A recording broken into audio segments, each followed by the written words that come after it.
बहुत सी अपनी अपनी परिभाषा है धन के दोष क्या है, लेकिन धन का सबसे बड़ा तो दोष यही है कि व्यक्ति के अंदर अभिमान, घमंड, या एक कहते हैं कि अहम, यह जब ही आता है जब उसके पास अधिक धन एकत्रित होता है, और उस धन का मूल्य भी अपने आप कम हो जाता है। आप कहीं 5 लाख रुपए किसी अलमारी में रख दीजिए, 5 लाख रुपए की कोई छोटी गाड़ी आती होगी, लेकिन 10 साल बाद उन 5 लाख रुपए में गाड़ी नहीं आएगी, 10 साल बाद मोटरसाइकिल आएगी। जो मोटरसाइकिल आज 1 लाख की आ रही वो एक समय 20,000 की आती थी, तो इसका मतलब 20,000 रुपए की वैल्यू अब कम हो गई।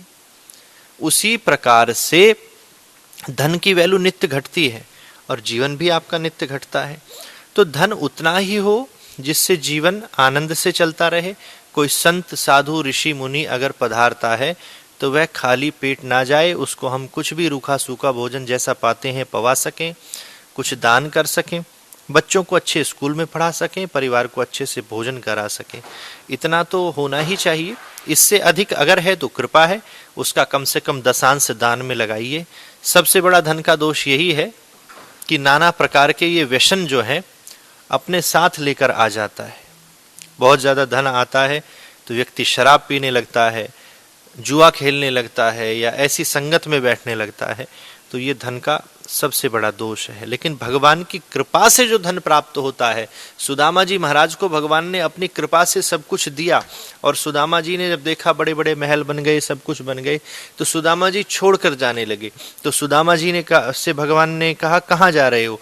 बोले मैं इस यश कीर्ति संपदा महलों को छोड़कर इसलिए जा रहा हूँ कि इस महल में रहूंगा तो आपका नाम नहीं जप पाऊंगा, ये माया के प्रभाव से मैं आपको भूल जाऊंगा।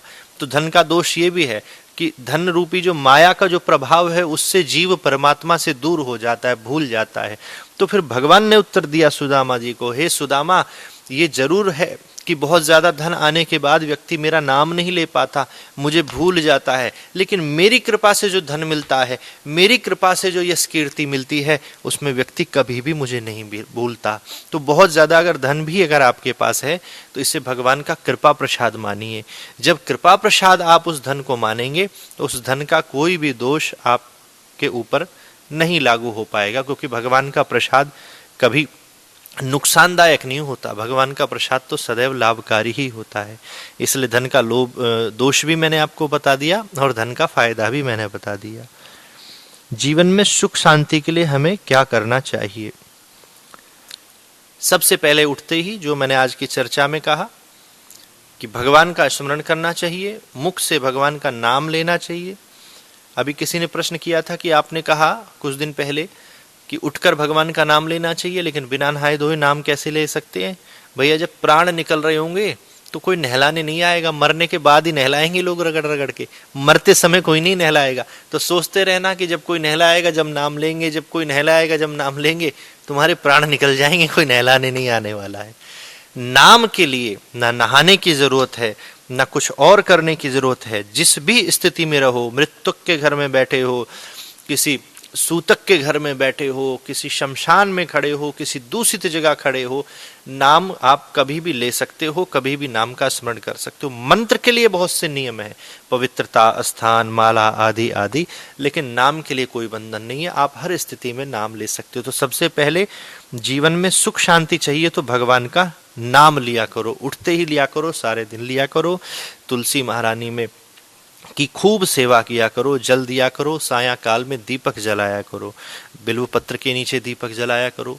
दैनिक वंदना, स्नान करने के बाद सबसे पहला काम हमारा होना चाहिए कि हम पूजा पाठ करें, उसके बाद ही नाश्ता आदि कुछ ग्रहण करें। ऐसी जीवन शैली हो। अच्छे व्यक्तियों का संग करें, जीवन में शांति अपने आप ही आ जाएगी। शांति और सुख सब यहाँ से बैठा है, बाहर नहीं है कहीं शांति और सुख। जो आप कह रहे हो सुख शांति कैसे आए, बाहर खूब ढूंढ लो, कहीं मिलेगी नहीं। जो चीज यहाँ खो गई है, उसे आपकी सुई यहाँ पर गिर जाए और आप पूरे वृंदावन में ढूंढने लगो तो आपको आपकी सुई नहीं मिलेगी। उसी प्रकार से जो चीज अंदर है उसे अंदर ही ढूंढा जा सकता है। भगवान नाम का स्मरण किया जाए, तुलसी महारानी की सेवा हो, संतों का संग हो, संतों को प्रणाम करें, वैष्णव जनों के संग को प्राप्त करें, धाम के प्रति, ठाकुर जी के प्रति, संतों के प्रति, गौ माता के प्रति श्रद्धा हो, और सबकी सेवा का भाव हो कि ठाकुर जी ने हमें मनुष्य क्यों बनाया है कि मैं किसी के काम आ सकूं, किसी के काम जो आए उसे इंसान कहते हैं, ऐसा भाव हो, जीवन में सुख शांति तुम्हारे चरणों को स्पर्श करने लगे।